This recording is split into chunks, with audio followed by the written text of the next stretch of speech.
Rice cards ఒక 41 మందికి లేవన్నారు, అవి కూడా ఇచ్చేయమంటాను. ఆధార్ కార్డ్స్, ఆధార్ అథెంటికేషన్ 61 మంది చేయలేదన్నారు, అది కూడా చేయమంటాను. భవిష్యత్తులో ఈ నేటివిటీ, డేట్ ఆఫ్ బర్త్, లేకుంటే డెత్ సర్టిఫికేట్, అడంగల్ ఇవన్నీ ఉన్నాయి. రేపు 18 నేను ఓపెన్ చేస్తున్నాను. ఒక వాట్సాప్ గవర్నెన్స్ పెడుతున్నా.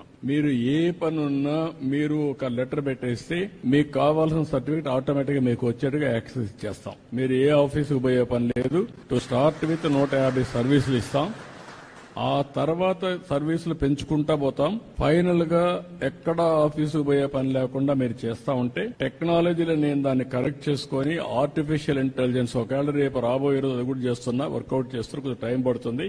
మీరు రాయలేకపోతే మాటల్లో చెప్పినా మీ మాటల్ని కరెక్ట్ చేసి ఆర్టిఫిషియల్ ఇంటెలిజెన్స్ ఏ సమస్య దాన్ని కూడా రికార్డ్ చేసి డిపార్ట్మెంట్ కి చెప్పి ఆ పని చేసి మళ్ళా మీకు వాయిస్ లో కావాలంటే వాయిస్, అదర్వైజ్ టెక్స్ట్ లో కావాలి టెక్స్ట్, లేకపోతే సర్టిఫికేట్ కావాలంటే సర్టిఫికేట్ ఇచ్చే పరిస్థితి వస్తుంది. అంటే కామన్ మ్యాన్ కూడా టెక్నాలజీ పర్ఫెక్ట్ గా ఉపయోగించుకోవడానికి శ్రీకారం చుడతాం. ఎక్కడ ఇబ్బంది లేకుండా మీకు సెల్ ఫోన్ ఒక ఆయుధంగా పనిచేస్తుంది, మీరు గుర్తుపెట్టుకోవాలి.